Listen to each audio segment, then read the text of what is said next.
Hi hello welcome to ఈనెన్ 6 TV. నేను మీ సంతోష్. అండ్ మ్యాటర్ ఏంటంటే ఈ మధ్యకాలంలో మనం చూస్తూ ఉన్నాం, బతికున్నోళ్ళని చంపుతూ ఉన్నారు. అంటే మనుషులకు కండ్లకు పొరలెక్కా లేదంటే అంటే ఏ విధంగా చేస్తూ ఉన్నారంటే కళ్ళకు పొరలెక్కే అనుకోవాలి. ఇక కళ్ళకు పొరలెక్కి కాదు, పొరలెక్కే అనుకోవాలి. ఎందుకంటే ఎందుకు ఈ మాట అంటున్నంటే కుర్చీ తాత ఏడున్న కుర్చీ మడత పెడితే అని కొంచెం డైలాగులతో బాగా ఫేమస్ అయిన వ్యక్తి ఆయన.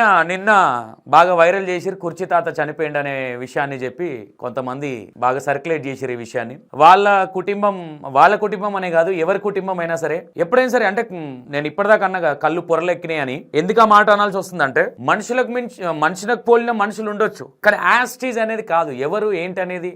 ఎందుకంటే కుర్చీ తాత కొంతవరకు సెలబ్రిటీ అనుకోవాలి. ఎందుకంటే ప్రతి ఏదో ఎవరినో పొలిటికల్ లీడర్లనో ఎవరిని తిడతా ఉంటాడు. కాబట్టి ఒకసారి ఆయన ఏమంటున్నాడో విన్న తర్వాత నేను మీకు క్లారిటీ ఇస్తాను. ఎందుకు ఈ మాట చెప్తున్నా అంటే ఎవరి ఫ్యామిలీ అయినా సరే కుర్చీ తాత చనిపోయింది అనగానే వాళ్ళ ఫ్యామిలీ అని కాదు, ఆ ప్లేస్లో మన వాళ్ళు ఉన్నా మనం కూడా ఇబ్బంది పడతా ఉంటాం.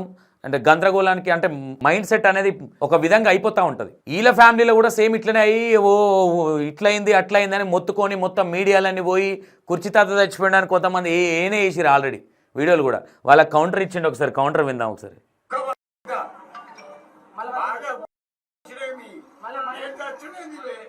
మంచి మంచి నా కాళ్ళ కింద దొక్కుతాడు నా కొడుకులారా. నా కొడుక బతుకున్నాడు చంపేసినావు అని చెప్పని యూట్యూబ్ వేసి పడేసిండు మీ అమ్మ. నాకు దొరకాలి, నా కొడుకుల పండబెట్టి మిమ్మల్ని తప్పుతా. ఏమనుకున్నారు బే కుర్చీ తాత అంటే అల్లా పట్టప్పగాడు అనుకున్నారు బే.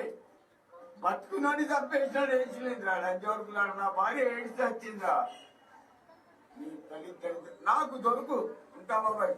విన్నారు కదా కుర్చీ తాత ఏమంటున్నాడో.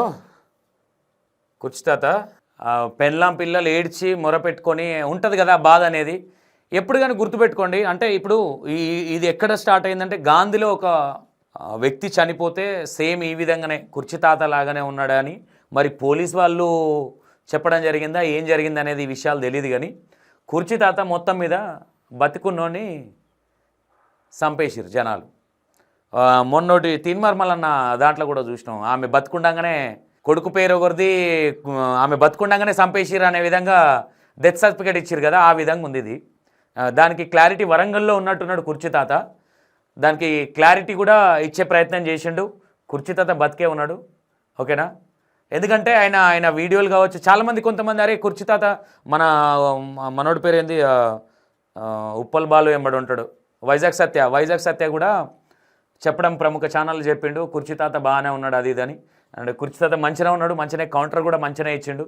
అండ్ ఎప్పుడు కానీ అట్లా సర్క్యులేట్ చేయకండి. ఎందుకంటే బతుకున్న వ్యక్తుల్ని చనిపోయిన విధంగా ఇట్లా సర్క్యులేట్ చేయడం అనేది కరెక్ట్ కాదు. ఎందుకంటే వాళ్ళ ఫ్యామిలీ కావచ్చు, వాళ్ళు కావచ్చు చాలా భయప్రాంతులకు గురయ్యారు. వాళ్ళు ఏడవడం కూడా జరిగింది. ఎందుకంటే అక్కడ కొన్ని ఛానల్స్ వెళ్ళి టేకప్ చేసినాయి. Maybe next time okay cut చేస్తే కుర్చీ తాత అయితే బతికే ఉన్నాడు. Right, thank you so much.